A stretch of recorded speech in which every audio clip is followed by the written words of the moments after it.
Joey and Annie, newlyweds.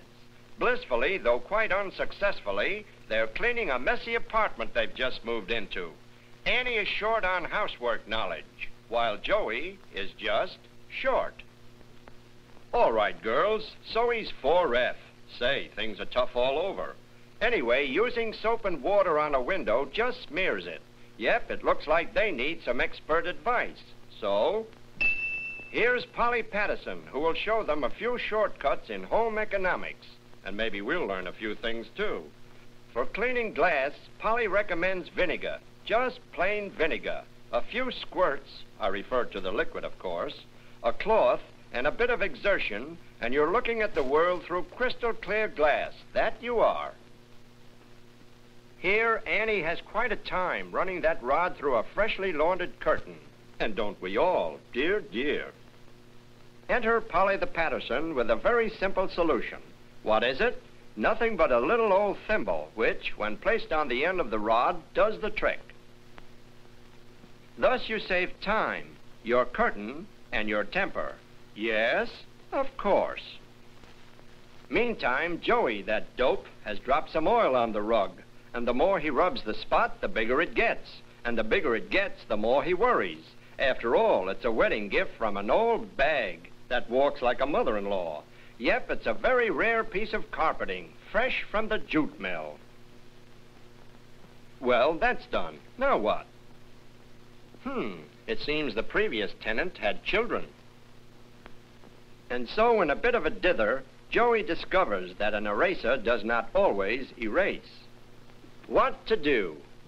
He wouldn't know, so let's get on with our next problem, which is the curling rug that makes you trip. And I don't mean the light fantastic. Lives there a man who hasn't done a nosedive on a rug that curls heavenward? Come, come, Joey, stick to the subject.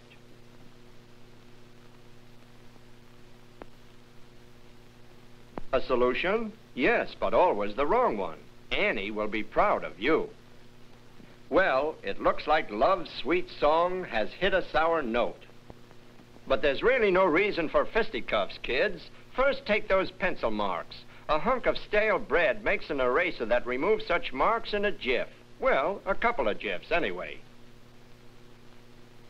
As for the oil stain in the rug, Annie's ma will never see it. The stain, I mean. To remove it, you just bounce an iron on a blotter. A hot iron, I mean. And it's a good thing, or that iron might bounce on something else. Joey's bean, I mean.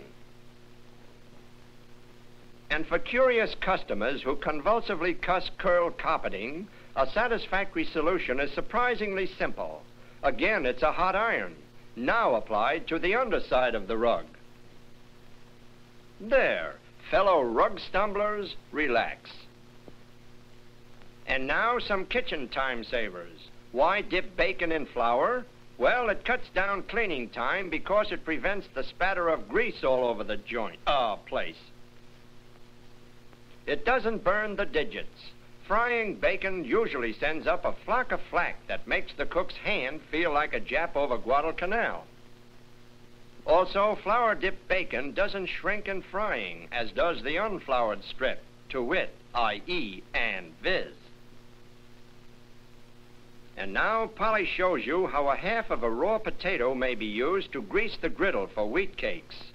With butter as rare as a white wig on a whack, this is welcome wisdom for wistful women who wish, worry, and wonder about wheats.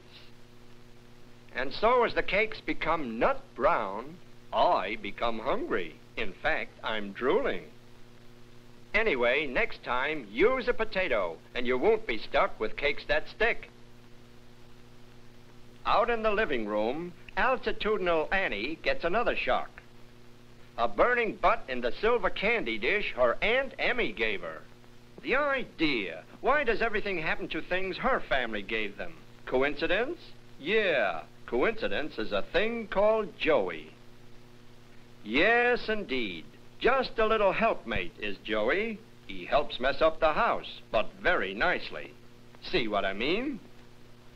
Such a neat, thorough little man. Well, let's hope Annie won't pass by this way again for a couple of years. There she blows, ruined, Aunt Emmy's silver dish. Ah, but is it ruined?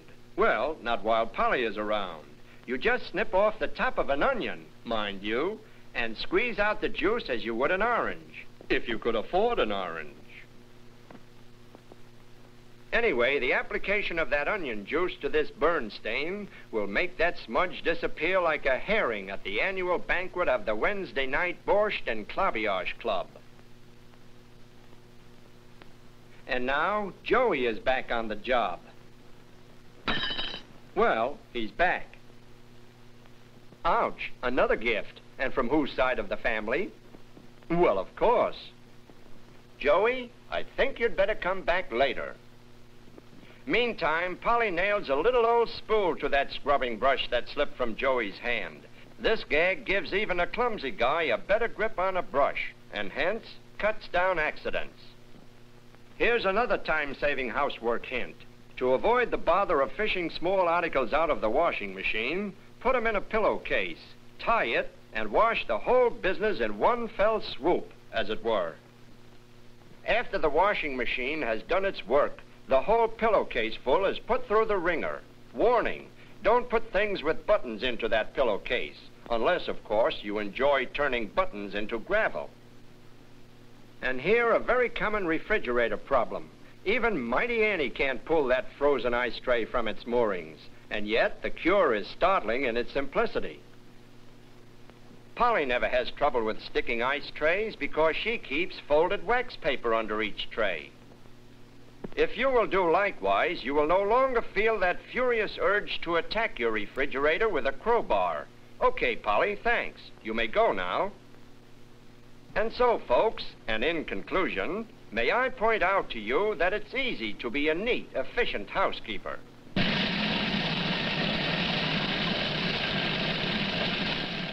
Yes, indeed. There's really nothing to it. Men, isn't it amazing the way women make such a fuss about housework? Why, anybody can be a good housekeeper. All you do is just use a little common sense.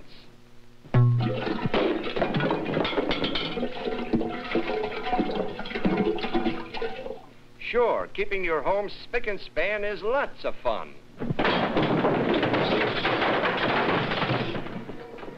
And what's more, it keeps you fit.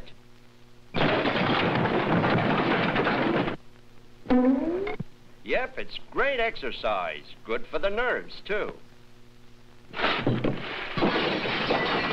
Well, goodbye now.